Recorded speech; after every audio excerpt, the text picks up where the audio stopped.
2장으로 넘어가기 전에 앞으로 공기역학이나 고속공기역학 이런 유체역학을 다룰 때 우리가 자주 쓰는 벡터 연산에 대해서 간단히 자료를 살펴보겠습니다. 이건 강의 자료에 이미 올라와 있는 자료니까 참조하시고 세부적인 내용은 인터넷에 찾아보면 아주 상세한 자료들이 많이 있습니다. 뭐 일일이 하나하나 뭐 따지자기보다는 한번 전체적으로 살펴보고 여러분들이 필요한 부분들 이렇게 보완하시길 바라겠습니다. 이제 이 슬라이드는 벡터의 정의고 우리가 일반적으로 두 개의 어떤 공간상의 두 점이 존재할 때 그 점의 거리는 이와 같이 피타고라스 정리 이용해서 우리가 구할 수가 있게 됩니다.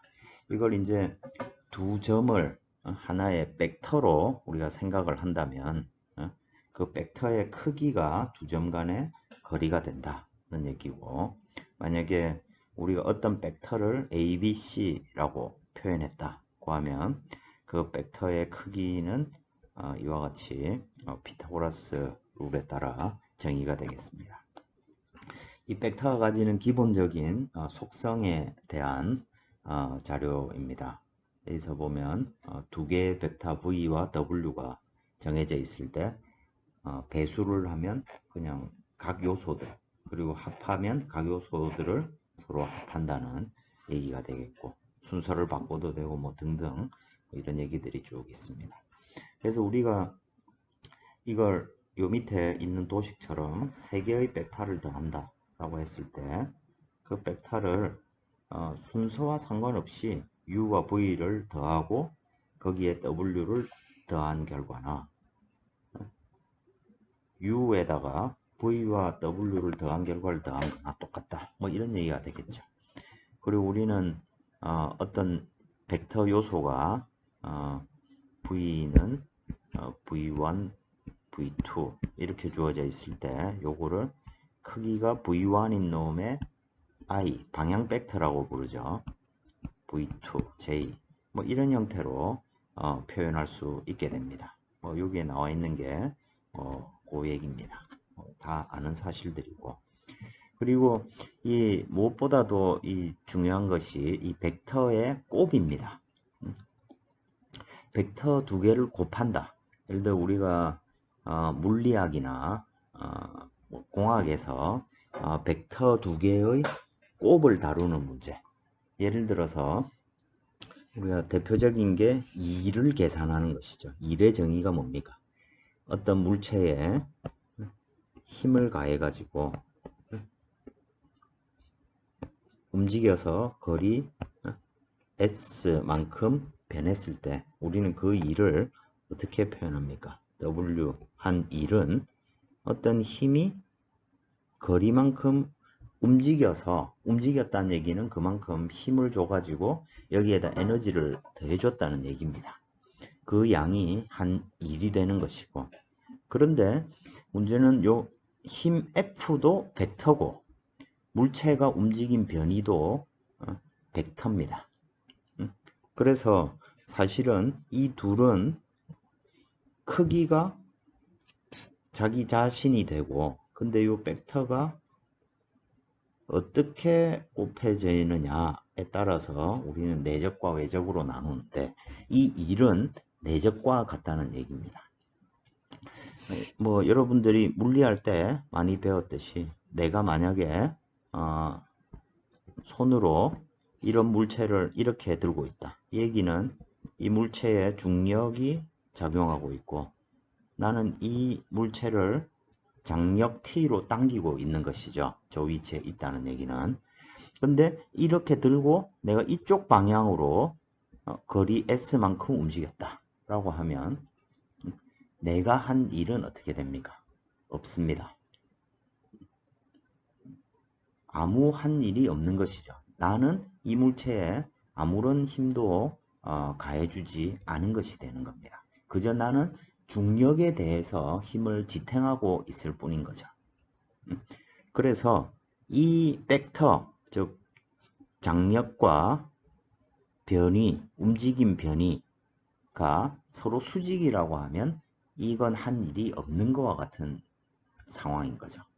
그래서 이런 것을 이런 두 개의 벡터를 표현하는 방식이 내적이라는 것이고, 그래서 이걸 영어로 dot product라고 부릅니다. 표기는 dot로 표현하고, 그 벡터의 내적은 각 요소끼리의 곱을 다 더한 양이 되겠죠. 2차원일 때는 마찬가지로 두 요소만 더해지는 것이고. 그래서 우리가 이 벡터를 표현할 때 v.w 두 개의 벡터가 있고, 이놈은 뭐와 같냐면 각각의 크기, v 벡터의 크기, w 벡터의 크기의 코사인 세타, 즉 두 벡터가 이루는 각도와 같은 거죠. 그래서 만약에 두 벡터가 같은 방향이면 크기 자체가 벡터 내적의 결과가 될 거고, 만약에 수직하다 그럼 코사인 세타 0이 되는 거죠. 그래서 일을 한 게 없는 게 되는 겁니다.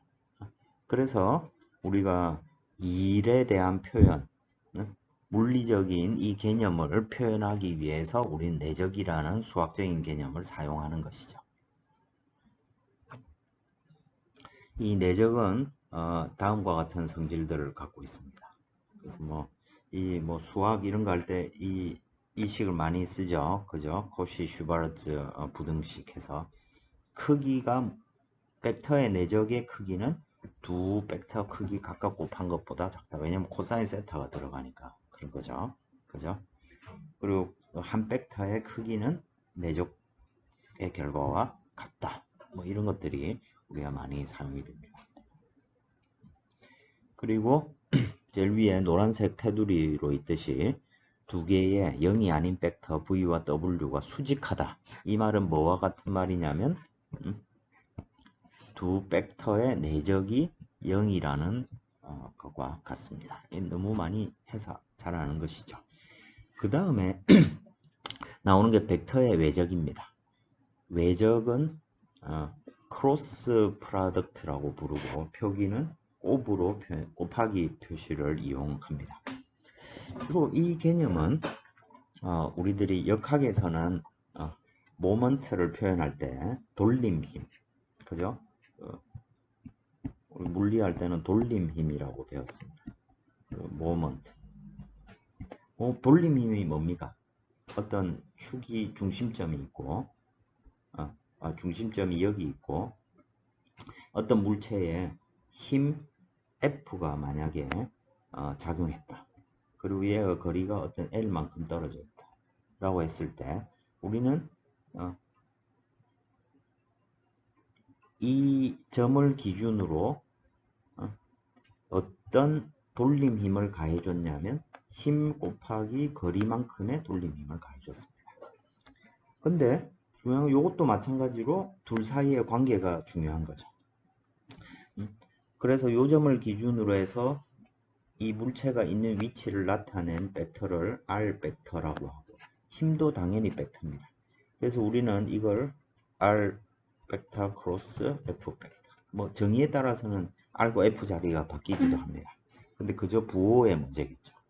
그러면 이 물체는 이 축을 기준으로 해가지고 뱅글뱅글 회전하는 운동을 계속하게 될 겁니다. 그래서 어떤 힘이 작용해서 돌리는 회전을 만들어낼 때 우리는 이 둘을 크로스 프로덕트로 표현합니다. 이건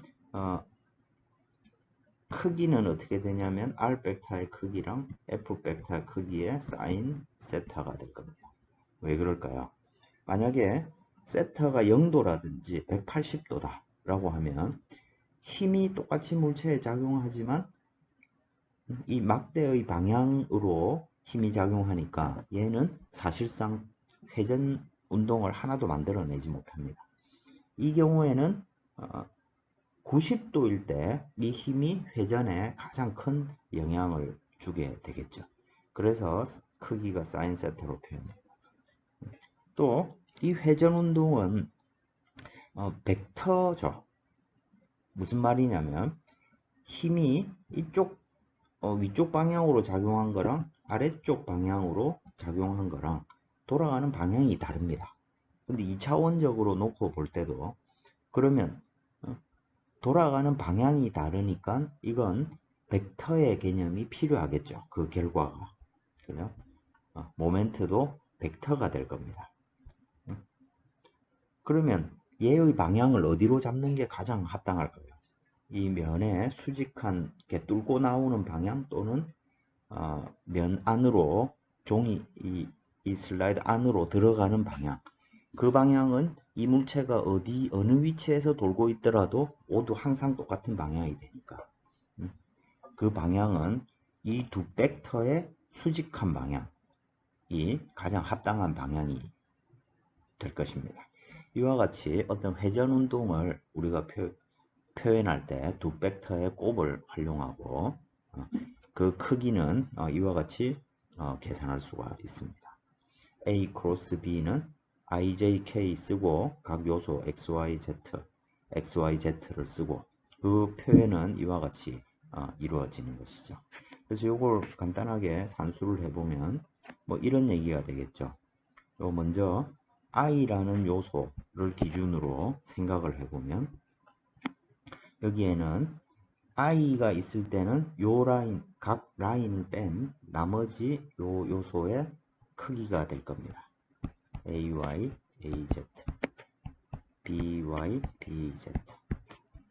그 순서에 따라서 마이너스 J 부호가 바뀌겠죠. 바뀌고 AX, AZ, BX, BZ 이렇게 쓰기도 하고 연관된 순서로 쭉 순환하는 방향으로 J를 놓고 AZ, AX, BZ, BX라 써도 플러스로 표현하고 해도 상관이 없겠죠. K 그리고 요건 두 행과 열을 뺀 나머지 요소들 AX, AY, BX, BY 그리고 요거의 크기를 풀어 써보면 I, AY, BZ 마이너스 AZ, BY 마이너스 J, AX, BZ 마이너스 AZ, BX 이런 형태로 표현된다는 얘기가 되겠죠. 그죠? 이렇게 연산을 하게 됩니다. 이건 이제 뭐 여러분들이 동력학이나 이런 거 할 때도 많이 했을 거로 생각이 됩니다. 그리고 이건 두 프로덕트의 곱은 이건 마찬가지로 두 개의 방향이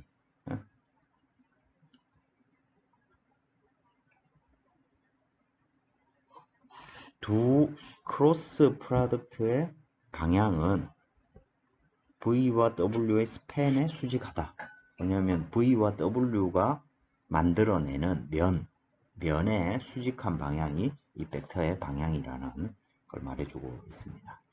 그리고 이 외적은 여러 가지 활용성이 높은데 예를 들어 이런 얘기죠. 두 개의 벡터 V와 W가 있습니다. 그러면 이 두 벡터 내적의 크기라는 것은 뭔 말이냐면 이 두 벡터를 변으로 삼는 평행사변형의 면적과 같다는 얘기죠. 또는 이거의 평행사변형의 2분의 1이라는 게 이 두 벡터를 두 변으로 하는 삼각형의 면적, 즉 반을 해주면 되겠죠. 그죠? 2분의 1. 이런 형태로 면적을 표현할 수 있고 이건 물체의 부피를 표현할 때도 사용이 됩니다. 예를 들어 이런 육면체, 평행한 육면체가 있을 때 두 벡터의 외적은 이 면의 수직한 방향, 이 면의 수직한 방향을 가지고 요 면적을 나타내겠죠. 그죠? 여기는 V와 W가 쓰여졌으니까 V 벡터와 W 벡터의 수직한 방향을 가지고 크기는 뭐가 됩니까?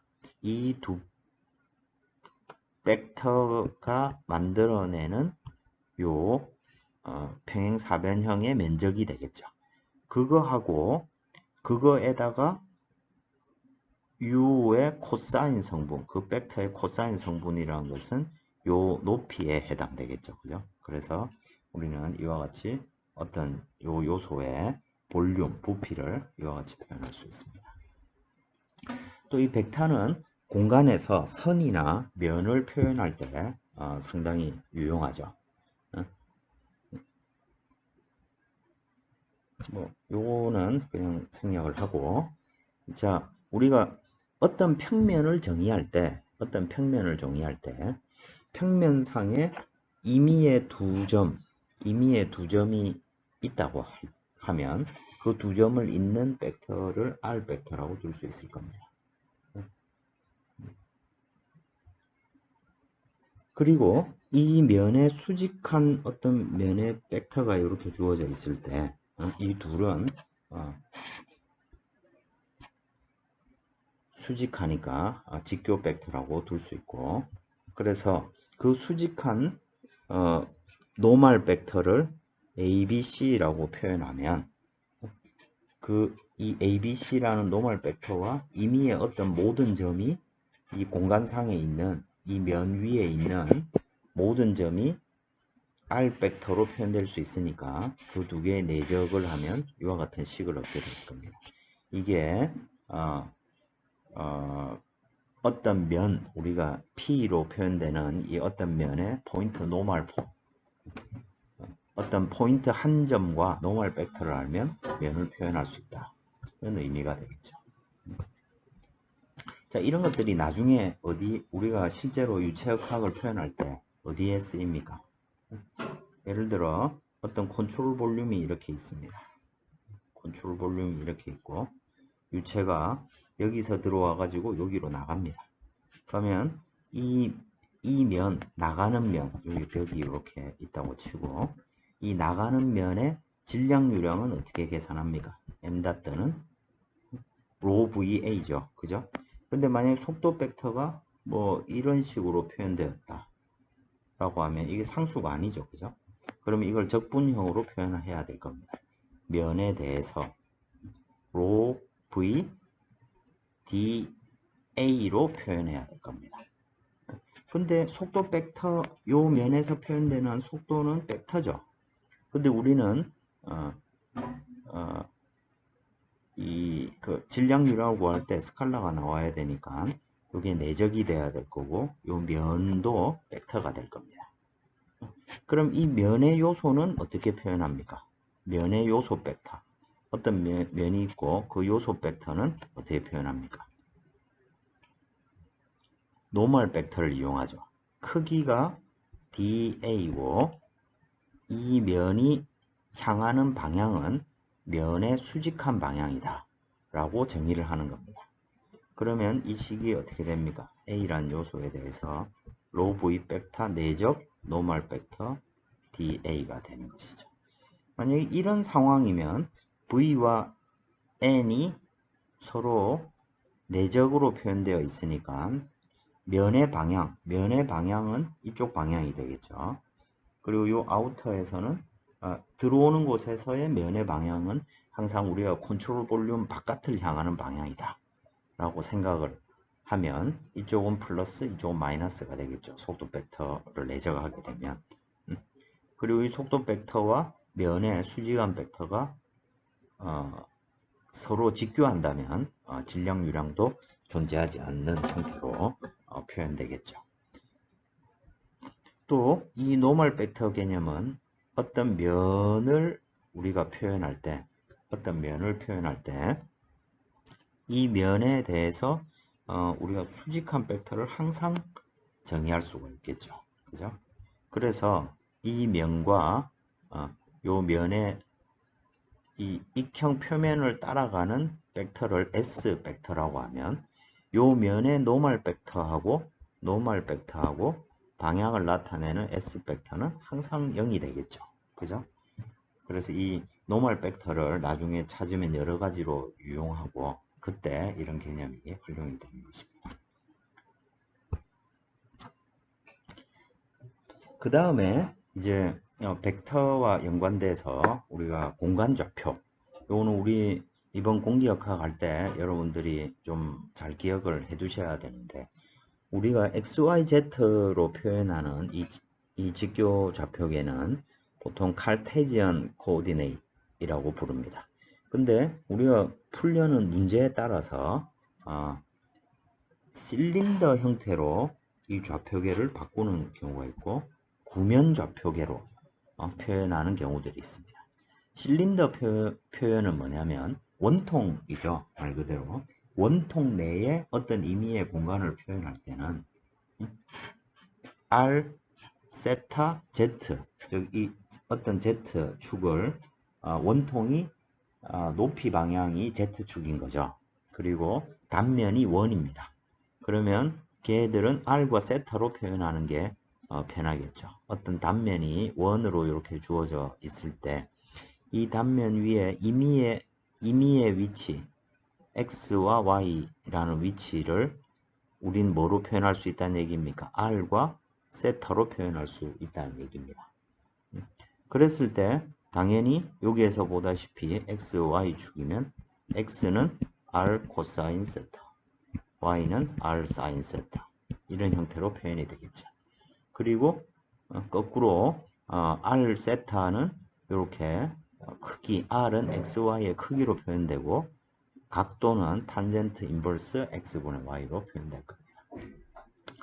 구면자 표계는 이 공간을 하나의 구처럼 생각을 하는 것이죠. 그래서 원통, 구 또는 원 주변의 운동 이런 걸 표현할 때 구면자 표계가 유용합니다. 얘 같은 경우 우리가 실린더 같은 경우 그냥 Z 방향으로는 실린더의 높이라고 생각을 했는데 이건 이제 구면상의 두 개의 각도가 필요하게 되겠죠. 그래서 어떤 점 XYZ가 있을 때 거기까지의 거리를 여기서는 로라고 표현했네요. 그 거리는 이와 같이 표현될 거고 그리고 세타는 XYZ면 기준으로 볼 때 이 XY면에서의 각도고 P는 세타만큼 회전되어 있는 요 벡터 즉 XY 평면으로 프로젝션 된 점 P 그러니까 Z가 0이가 되겠죠. 그랬을 때 요 P0를 향하는 요 벡터와 원래 벡터 P가 이루는 각의 개념이라고 보면 되겠습니다. 똑같은 개념이니까 우리 정의를 Z축에 대한 이 벡터의 기울기, 각도라고 이렇게 표현을 하겠습니다. 그래서 Z는 로 코사인 P가 되겠죠. 그리고 이 각도는 전체 길이분의 Z의 비율로 이렇게 표현이 되게 될 겁니다. 자, 벡터 함수, 이건 뭐 어떤 함수의 도함수를 나타내는 거니까 참고하시고 편미분, 우리가 이제 단순히 어떤 함수를 하나의 변수로 이루어진 게 아니고 다변수, 여러 개의 변수가 있을 때 그 각각에 대한 기울기를 구할 때 예를 들어 partial derivative of f 어떤 점 a, b에서의 편미분은 y에 대해서 만약 미분한다면 우리는 라운드 f, 라운드 y라고 표현을 하게 되겠죠. 그리고 그 미분은 그 나머지 변수 x를 상수처럼 생각하고 미분을 하면 되는 것이죠. 예를 들어서 여기 펑션 fxy가 주어졌을 때 라운드 x분의 라운드 f를 구해봐라 하면 여기서는 y를 상수처럼 생각을 하는 겁니다. 그래서 요 x에 대해서 미분을 하는 것이죠. 그리고 라운드 f, 라운드 y는 x를 상수처럼 생각하는 것입니다. 그래서 그저 y에 대해서 미분을 하는 것이죠. 자, 그래서 y에 대해서 우리가 미분을 한다고 하면 x제곱은 그냥 상수처럼 생각을 하면 되겠죠. 그래서 2에 뭐 3y를 미분해봐라. 그러면 어떻게 됩니까? 2에 3y가 되듯이 이 식은 x제곱 2에 x제곱 y가 되겠죠. 그리고 여기서 y에 대해서 이 x가 또 상수처럼 생각을 하면 되니까 미분하면 3xy 제곱 뭐 이런 식으로 표현될 수가 있고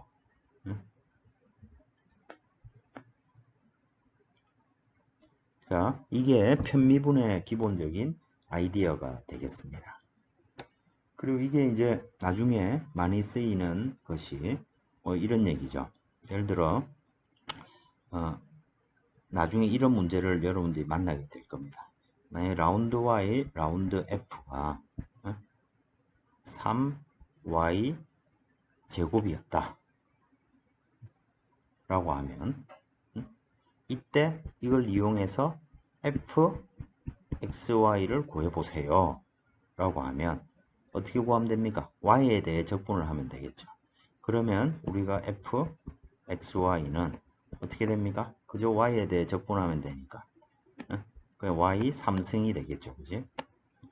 그런데 그러고 나서 적분을 했으니까 적분 상수가 오는 거죠. 그런데 문제는 뭐냐면 여기 이곳이 상수가 아니고 어떤 x로 표현되어 있는 함수라는 얘기입니다. 자, 그럼 거꾸로 한번 생각해 보겠습니다. 이놈을 지금 y로 미분한다. 그러면 x로 표현된 건 모두 상수입니다.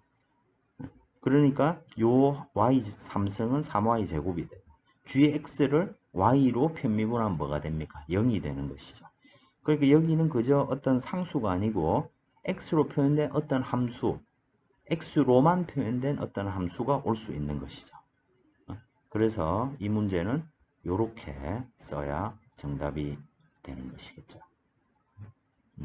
그래서 이 편미분은 어떤 함수가 만약 공간에서 x, y, z 이런 걸로 표현되어 있을 때 각각의 방향, x 방향, y 방향, z 방향의 변화율이 어느 정도인지를 나타낼 때 사용이 됩니다. 그리고 그거에 대해서 각각의 방향이 존재하니까 우리는 그 각각의 방향을 요소로 하는 그레디언트라는 것을 정의할 수 있습니다. 그래서 이 그레디언트 F는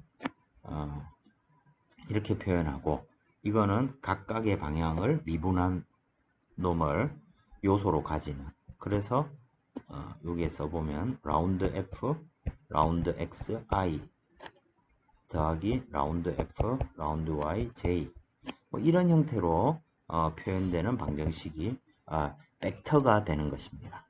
무슨 말이냐면 기울기로 이루어져 있는 벡터 그 벡터를 그레디언트라고 부르게 됩니다. 이 그레디언트는 공학 문제를 풀 때 굉장히 유용한데 자, 이 위에 나와 있는 이 개념은 뭘까요?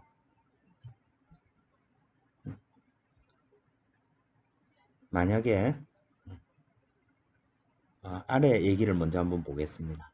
f 함수가 컨티뉴어스하고 미분 가능한 실변수다 라고 했을 때 그레디언트 f는 어떤 함수가 상수 값을 가지는 요 평면에 수직한 놈이다. 예를 들어 이런 얘기입니다. 원을 한번 생각해 보겠습니다. 원은 x제곱 더하기 y제곱은 c로 표현되는 것이죠. 그러면 이 함수가 fxy입니다. 그랬을 때 이 함수가 원이 이렇게 주어져 있고 임의의 점을 생각해 보겠습니다. 이 점에서 x방향 기울기, y방향 기울기를 우리가 계산을 했다고 생각해 보겠습니다. 그러면 그 벡터는 어디를 향하는 벡터가 될까요? 한번 구해 보겠습니다. 임의의 xy가 있고 그래서 라운드 x분의 라운드 f 구하면 얼마가 됩니까? 2x고 라운드 f, 라운드 y 구하면 2y가 되겠죠. 그러면 그레디언트 f는 2x, 2y를 나타내는 벡터가 될 겁니다. 그러니까 xy의 x, y 벡터의 방향이 되는 거죠. 그러니까 항상 요 점은 여기고 요 점은 요 바깥을 향하겠죠. 그죠? 그러니까 항상 이 놈은 이 면에 수직한 방향을 가지게 된다는 얘기가 되겠습니다. 그리고 이 놈은 그레디언트 f의 방향은 어떤 함수가 가장 빨리 증가하는 방향이다. 근데 우리가 일기도, 기상도 이런 걸 보면 한반도 지형이 이렇게 있습니다. 그리고 여기에 뭐 이런 식으로 표현되어 있죠, 그지? 여기가 고기압이고, 여기가 뭐 저기압이고, 뭐 등고 기압도가 이런 식으로 표현되어 있죠. 여기가 로, 그죠? 그러면 우리는 이거는 뭐를 나타낸 선입니까? 등고선이라는 것은 압력이 콘스탄트인 선을 나타냅니다. 등압선이죠. 그죠? 그러면 이 압력이라는 함수, 이건 공간에 따라 다 다른 양이니까 이 압력에 대해서 그레디언트를 구했다. 그러면 그 압력이 변화하는 방향이죠. 그 변화하는 방향은 어떤 방향이라는 얘기입니까? 그래, 이 첫 번째 관계식에 따라서 이 선의 수직한 방향이 되겠죠. 그죠? 그 이 압력이 가리키는 방향으로 바람이 불겠죠. 그죠? 그래서 고기압에서 뭐 저기압으로 바람이 불고. 그래서 우리는 이 선의 수직한 방향으로 바람이 분다. 이건 이미 이 일기도를 읽는 방법으로서 알고 있습니다. 똑같은 개념이겠죠. 그죠? 그레디언트의 방향이 수직 방향이고, 거기서는 압력이 가장 빨리 변하는 방향이다. 라는 얘기가 되겠습니다. 그 예제로 example 2.17을 보면 뭐 등압선과 마찬가지로 만약에 어떤 공간 XYZ에 대해서 온도 T가 뭐 이런 함수로 만약 주어졌다. 또 뭐 이거 외에도 뭐 온갖 희한한 함수들이 다 있을 수 있겠죠. 이게 등온선이 되겠습니다. 이랬을 때 어떤 점 1,1,2에 어떤 방향으로 온도가 가장 빨리 감소하느냐, 그걸 구하려면 온도가 일정한 선이 요 선이니까 이게 콘스탄트라고 생각을 하면 그놈의 그레디언트를 구하면 그레디언트를 구하면 그 방향이 가장 빨리 변하거나 가장 빨리 어떤 변화가 발생하는 방향이 될 겁니다. 그래서 그레디언트를 x에 대해서 미분하고 y, z에 대해서 미분을 하고, 그러면 가장 빨리 감소하는 방향이니까 뭐 마이너스가 붙어서 이런 식으로 표현되고 점 1, 2, 3을 넣어주면 그 방향 벡터를 우리가 찾아낼 수가 있겠죠. 그래서 이 구배가 굉장히 여러 가지로 많이 사용됩니다. 조금 전에 했던 얘기가 여기에 다시 나와 있고, 그 다음에 요건 우리 교과서에도 표기가 되어 있는 내용인데, 자, 이 그레디언트는 만약 어떤 압력 P가 주어져 있을 때 이 압력에 대한 그레디언트는 각 방향의 편미분을 요소로 하는 벡터다. 근데 이 그레디언트는 마찬가지로 실린더리컬 코디네이트, 원통 좌표계, 구형 좌표계 모두에서 정의가 되겠죠. 그러면 원통 좌표계의 각 방향 벡터는 R 방향, 세타 방향, Z 방향, 그리고 R 방향, 세타 방향, P 방향, 요 각각에 대해서 이와 같이 표현될 수가 있습니다. 이거 지금 유도하자는 얘기는 아니고 여러분들이 실제로 이게 많이 이번 학기에 사용이 될 얘기들입니다. 요거는 이제 벡터라는 놈에 대해서 또 이 우리가 그레디언트 외에 다이버전스, 어떤 벡터의 벡터가 Vx, Vy, Vz를 요소로 가지고 있다고 했을 때 그 다이버전스는 뭐냐면 각각의 미분을 다 더한 양이 되겠습니다. 그걸 우리는 이 다이버전스라고 부릅니다. 각 방향의 변화를 다 합쳤다. 각 방향의 변화가 다 합쳐졌다. 여러분들 이런 거 한번 생각해 보겠습니다. 재료 역학할 때 이게 고무 지우개입니다. 그 지우개를 X방향으로 내가 힘을 줘가지고 당겼습니다. 그러면 X방향으로는 길이가 늘어나겠죠. 근데 얘의 부피는 일정하니까 Y방향으로는 쭈그라들겠죠. 그죠? 그래서 X방향으로 움직인 거리,